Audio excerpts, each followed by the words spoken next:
இலங்கை தேர்தல் நடைபெற்று வரும் இந்த நிலையில் தேர்தல் பார்வையாளர் முகமது அஸ்லாமுடன் நமது நிர்வாக ஆசிரியர் பகவான் சிங் நடத்திய கலந்துரையாடலை இப்போது பார்க்கலாம்.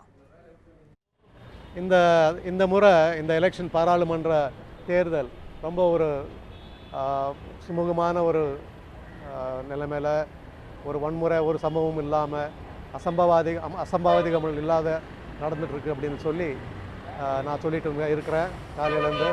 அதுக்கு ஒரு எக்ஸாம்பிள் பேப்ரில் இவங்க என்ன தே ஆர் ஒரு independent body NGO free and fair எலெக்ஷன்ஸ்க்கு அவர் முகமது அஸ்லாம் பேப்ரிலோட எலெக்ஷன் அப்சர்வர் எங்கள் ஜூபிலி ஹால் நம்மளோட இணைந்திருக்கிறார்.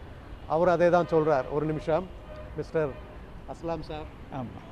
அஸ்ஸலாமு அலைக்கும். வலைக்கும் அஸ்ஸலாம். எப்படி போயிட்டுருக்கு எலெக்ஷன் இது வரைக்கும்?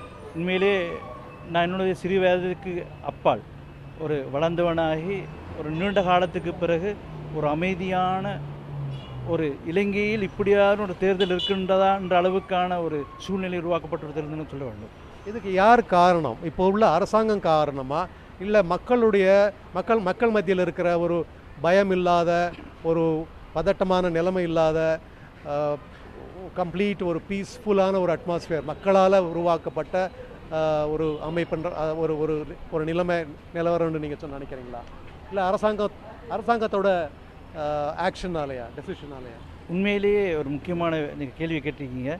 அதாவது மக்கள் அமைதி பெறுறதுக்கு அரசுடைய ஒரு ஆதரவுன்னு சொன்னால் அடிப்படையான அவர்களுடைய கடமைகளை செய்யக்கூடிய தகமைகளை அந்தந்த நிர்வாகத்துக்கு கொடுக்கப்பட்டால் அவர்கள் அழகான முறையில் அதை நிர்வாகத்துக்குள் போவார்கள். அதற்கான சூழ்நிலையோடு இப்போ நாங்கள் பார்க்குறோம்.